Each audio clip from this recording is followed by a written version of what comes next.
Forget what happened in the past. These stocks have already consistently outperformed in the market in every recession. Welcome back to Ring of Knowledge, your trusted source of practical financial knowledge. In today's video, we will learn how stocks outperform in a recession. Hold this group of stocks during the next recession. They may save your portfolio. Okay, enough with the doom and gloom. The market may be down, but a few stocks are up this year despite the slow economy. The recession-resistant stocks with the highest dividend yield survived the past two bear markets and outperformed the S&P 500 by a double-digit margin. Does this list include your favorite recession-proof stocks? Find out here. How to invest during a recession. When the market is on a downturn, certain investments like equities can be riskier than usual. If you manage your risks, however, by rebalancing your portfolio or employing strategies such as dollar cost averaging, you can maintain stable returns even during a recession. If you invest during a recession, you might be tempted to time the market by buying stocks when their prices are low and falling into expectation that prices will quickly recover. However, the most effective method of managing your money during a recession can vary depending on how many factors, which include your level of comfort with risk and your time prospect, which refers to the amount of time before you need access to the money. Dollar cost averaging. If you are already investing regularly through your broker, it may be prudent for you to keep doing this during a recession. If the market is going up or down, you can still use the dollar cost averaging approach to invest the same amount every month. Therefore, you would make larger stock purchases at lower prices and smaller purchases at higher prices. Rebalance your portfolio. When you see prices going down, you can adjust your portfolio accordingly. The next step is to rebalance your investments or reallocate your portfolio to its intended allocation. If you're aiming for a 60-40 split between stocks and bonds and the stock market drops, your stock holdings will decrease while your bond holdings will climb. Keep a long-term view. When investing in stocks or stock mutual funds, you should expect to avoid making withdrawals for at least 5 to 10 years. Short-term fluctuations in the market should not cause undue concern, but if you need the money sooner to pay for your child's college tuition fee in the next year, you'll need to invest in enough bonds or cash before your child's first year of college begins. The top 10 stocks to buy in a recession. If you can keep your long-term goals in mind, you can weather the storm of bear market. Dollar cost averaging is a strategy for investing that recommends setting aside the same amount of money each month despite ups and downs in the market. Lower average costs translate to higher long-term earnings when the economy and the market stabilize.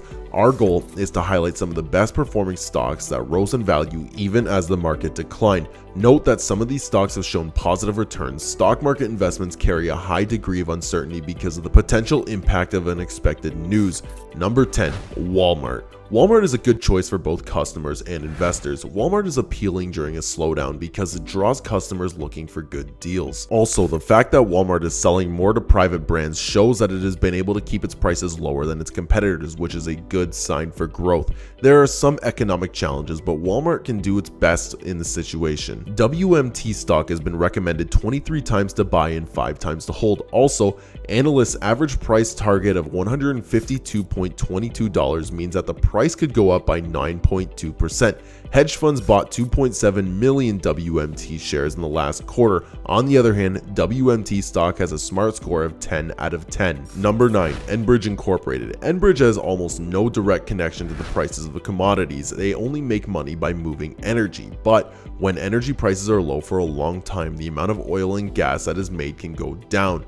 Less oil and gas means less money for transports like Enbridge. Enbridge is a big part of their natural gas exposure along with their oil exposure. Even though electric cars pose a growing long-term threat to oil volumes, natural gas is expected to be a significant energy source for decades. The company has done some mergers and acquisitions in the past few years to simplify its business model. In particular, they bought Spectra Energy and then bought out a few master limited partnerships in which they had big stakes, bringing everything under the same parent company. Enbridge has a dividend yield of 8% and has grown to dividends yearly in the past 25 years. Since then, Enbridge has sold off some non-core assets to lower its debt/EBITDA ratio from 7.0 times to about 4.5 times in a short time. This puts them back near the bottom of the oil and gas infrastructure companies. The company wants to keep its debt/EBITDA ratio between 4.5 times and 5.0 times in the future to keep its strong credit rating. Now that they have paid off their debt, they have more freedom to grow and give back to shareholders. Number 8, Intuitive Surgical. Intuitive Surgical may be an excellent investment for contrarians if the equity market suffers a meltdown. Some benefits of minimally invasive procedures are less discomfort, faster recovery, and earlier return to work, and improved aesthetic outcomes. By 2030, the market for minimally invasive surgical devices is anticipated to generate revenue of $60.65 billion.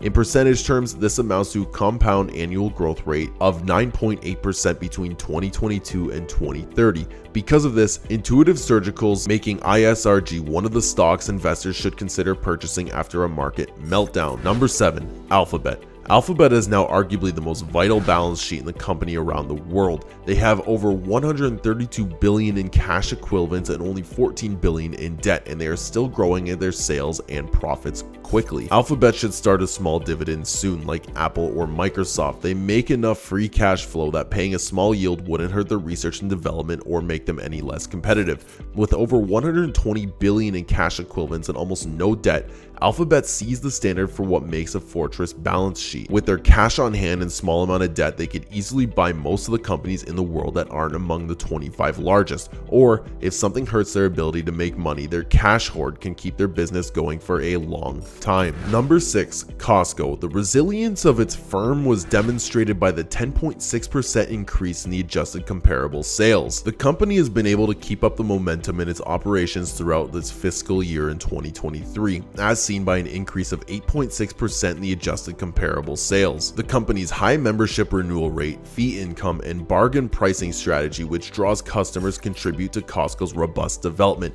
Hedge funds purchased 1.2 million shares of COST in 3 months. In the meantime, 1.2% of investors who maintain portfolios have raised their exposure to COST stock over the past month. When taken as a whole, Costco's smart score is a perfect 10. Number 5, NextEra Energy. NextEra Energy is an expert renewable energy sources, particularly wind and solar, symbolizes a challenging transformation. NextEra Energy specializes in renewable energy sources. Nevertheless, the premise that a society must be one way or the other is counterproductive and should be abandoned. Instead, we ought to be concentrating on the overall impact. Different types of energy can coexist without conflicting with one another. Because of its underlying renewable energy sector pertinence, the company has become a consistently profitable organization thanks to its ability to exploit this sector. NextEra's retained earnings that are currently worth a total of $25.2 billion. Approximately 10 years ago, this statistic came out in just under $11 billion, which indicated that the company was fiscally sustainable. Number 4, Johnson & Johnson. Companies in this category overperform during recessions because earnings are consistent. People can't come back on medical procedures. Unlike most pharmaceutical corporations, Johnson & Johnson has other revenue streams. In the pharmaceutical industry, businesses have a limited time for exclusive medicine sales. There are just 65 dividend aristocrats, making the label prestigious. A current yield of 2.72% isn't the best in the market, but it's solid. If the market keeps falling, yields may improve. In depressed markets, dividends help investors buy inexpensive stocks. In 10 years, the share price has risen 139.5% or 14% per year. If you include the 2.5% dividend, the company has returned 16.5% annually for the past decade.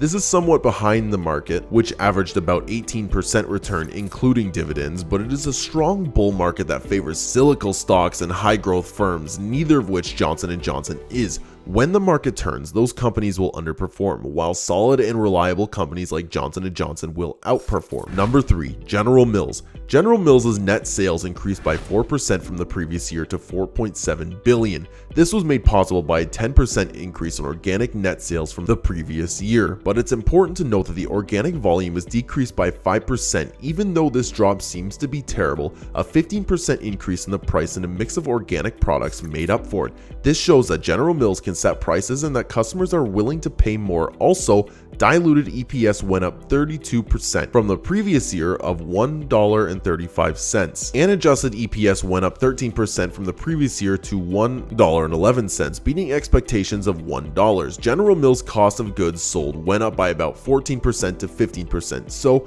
its gross margin only went up 0.2% from 34.7% to 34.9% compared to the previous year. This is not a surprise. A measure of inflation from the producer's point of view came in at 7.3%, which is higher than the 7.1% that was expected. Even so, this made up for by the firm's pricing power, which keeps this still impressive margin. In an environment with inflation and rising interest rates, growth is notable, and growth is even more impressive because it shows that the company has sustainable competitive advantages. Number 2, Discover Financial Services. Discover is one of the corporation's 4 major credit card networks, including Visa, MasterCard, and American Express.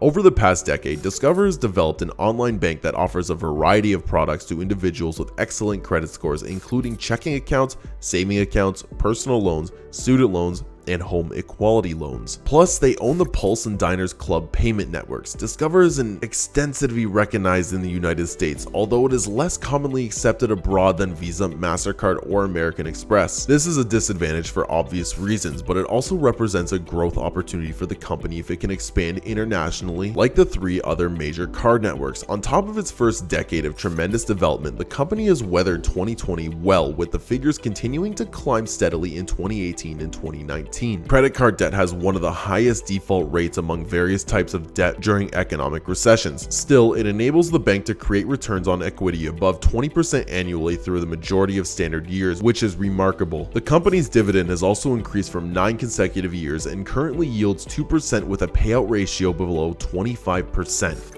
Number 1, McDonald's Corporation. While the standard S&P 500 index has lost close to 20% of its value, shares of McDonald's have managed to keep their heads above water by a hair's breadth. The investment company moved to McDonald's from a neutral to an overweight rating last week because the company is both a defensive value player and a leader in the competitive market for quick service restaurants worldwide.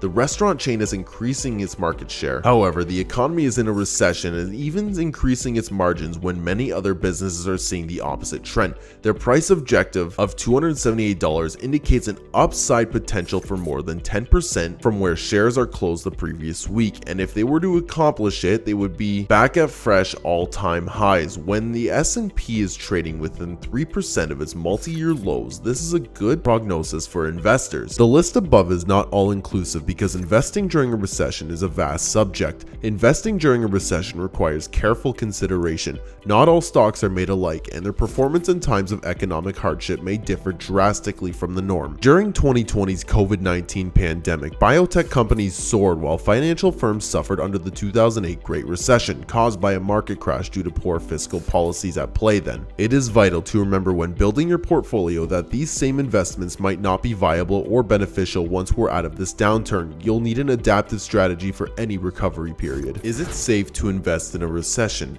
During a recession, the price of stocks will often go down. That's terrible news for a portfolio with investments, but leaving investments alone means not selling and locking in recession-related losses. Also, when stock prices go down, it's a good time to invest in the cheap, so investing during a recession can be a good idea, but only in these situations. Number 1, those who lack confidence should avoid investing amid an economic downturn. You can believe that you are purchasing at a low price, but a few days later, the value of your portfolio might go down. Taking an investing approach focused on the long term is the most effective strategy to both avoid suffering losses and emerge successful after a period of economic contraction. It would be beneficial if you committed to saving for a minimum of 7 years. Number 2, it would help if you always aimed to build an emergency fund of at least 3 months worth of living expenses, with 6 months worth being the optimum goal. You are free to put any excess cash at your disposal into the stock market if you are in that location. If not, you should be sure to set up an adequate fund for your unexpected expenses right away. Number 3, if the economy is in poor health and there's a lot of movement in the stock market, you should be more than compelled to check on your brokerage account daily to see how your portfolio is doing.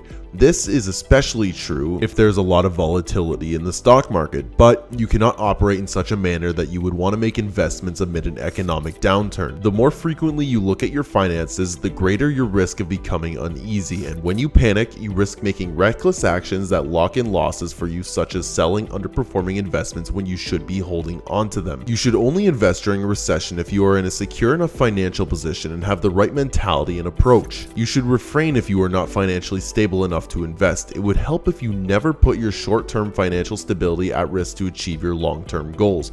Keep in mind that if you have financial difficulties, there is no guilt in turning down possibilities. Instead, it would help if you concentrated on paying your expenses and maintaining your physical and emotional health. You may always increase your investment level in the future when you have more financial security, a more secure job, and less stress in your life. Some of the stocks to purchase on this list are highly priced, fast growth companies, while others are undervalued value stocks with modest growth. However, these are all genuine cash generating businesses with a market beating historical returns, superior returns on invested capital, and enormous economic moats that do not rely heavily on speculation for future returns. So that's all for today's video. If you like the video, subscribe to Ring of Knowledge for more unique and helpful finance content, and click the like and the bell buttons. We'll have another video for soon. Take care until then.